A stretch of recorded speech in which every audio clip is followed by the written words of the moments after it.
അപ്പോൾ സുഹൃത്തുക്കളെ, ഇന്നത്തെ നോമ്പുതുറയുടെ വിശേഷങ്ങൾ. ഇന്നത്തെ നോമ്പുതുറ പുത്തമ്പള്ളി മുസ്ലിം ജമാഅത്തിലായിരുന്നു. നല്ല മനോഹരമായ നോമ്പുതുറയായിരുന്നു. ഒത്തിരി ആൾക്കാരൊക്കെ ഉണ്ടായിരുന്നു. നല്ല വിഭവങ്ങൾ സമൃദ്ധമായിരുന്നു. പിന്നെ ഈത്തപ്പഴം, സമൂസ, മുസമ്പി, തണ്ണിമത്തൻ, അങ്ങനെ പഴമൊക്കെയുള്ള ജ്യൂസ് ഒക്കെ മനോഹരമായിരുന്നു. ഒരുപാട് ആൾക്കാർ നോമ്പ് തുറക്കാനുണ്ടായിരുന്നു. ഒത്തിരി പേരുണ്ടായിരുന്നു. നല്ല മനോഹരമായ ഒരു അന്തരീക്ഷമായിരുന്നു.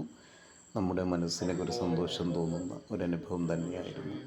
ആ വിശേഷങ്ങളാണ് ഞാൻ നിങ്ങളുമായിട്ട് പങ്കുവയ്ക്കുന്നത്. നമുക്ക് ഇത്രയും വിഭവസമൃദ്ധമായി നോമ്പുതുറ ഒരുക്കാൻ ഒത്തിരി കഷ്ടപ്പെട്ട നമ്മുടെ ജമാഅത്ത് കമ്മിറ്റിയും നാട്ടുകാരും സഹോദരങ്ങളുമൊക്കെ ഒത്തിരി ഇതിൻ്റെ പിന്നിലൊരു അധ്വാനം, ഒരു ത്യാഗപൂർണമായ പ്രവർത്തനമുണ്ട്.